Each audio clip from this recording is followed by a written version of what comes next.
എനിക്ക് ഏലം, കാപ്പി, കുരുമുളക് ഇങ്ങനെ ആദ്യം കുരുമുളകും കാപ്പിയും കവുങ്ങായിരുന്നു. കവുങ്ങ് നമ്മളിൽ നിന്ന് അപ്രത്യക്ഷമായിക്കൊണ്ടിരുന്നു. അപ്പം ഓരോ കൃഷി ചെയ്ത് ഇപ്പോൾ ഏറെക്കുറെ കർഷകൻ്റെ നട്ടലൊടിയുന്ന അവസ്ഥയിലാണ് ഇപ്പം ലാസ്റ്റ് ഏലത്തിലോട്ട് വന്നത്.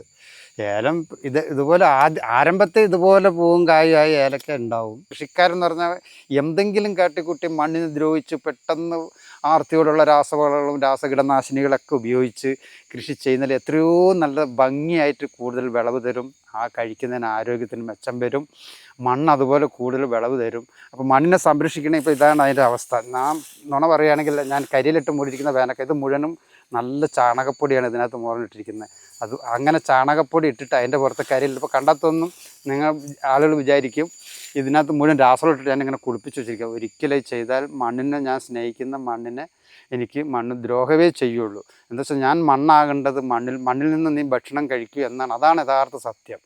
അപ്പം മണ്ണിനെ സ്നേഹിക്കുന്നതിനനുസരിച്ച് എനിക്ക് ഞാൻ തോക്കാറില്ല. എന്താ കാരണം എന്ന് പറഞ്ഞു കഴിഞ്ഞാൽ ഞാൻ മണ്ണിനെ അതുപോലെ സ്നേഹിക്കുന്നുണ്ട്. ഞാൻ ജീവിച്ചിരിക്കുന്നത് എനിക്ക് അന്നം തരുന്നത് മണ്ണിൽ നിന്ന് മാത്രമേ എനിക്ക് അന്നം കിട്ടുള്ളൂ. അതുപോലെ തന്നെ റോഡുണ്ടെങ്കിൽ എനിക്കൊരു വാഹനമുണ്ട്, അത് ഓടണമെങ്കിലും മണ്ണിൽ കൂടി റോഡുണ്ടാകണമെങ്കിൽ മണ്ണിലേ ഉണ്ടാവുള്ളൂ. എനിക്ക് പാർപ്പിടം വെക്കണമെങ്കിൽ ഒരു വീടുണ്ടെങ്കിൽ മാനത്തൊന്നും വെക്കാൻ പറ്റില്ല, മണ്ണിൽ തന്നെ വെക്കാൻ പറ്റുള്ളൂ. എനിക്ക് ഭക്ഷണം തരുന്നത് മണ്ണാണ് യഥാർത്ഥത്തിൽ ദൈവം. മണ്ണ് പ്രപഞ്ചം, വായു, ജലം, പ്രകാശം, ഇങ്ങനെയൊക്കെയുള്ള പഞ്ചഭൂതങ്ങളാണ് യഥാർത്ഥത്തിൽ. ഇത്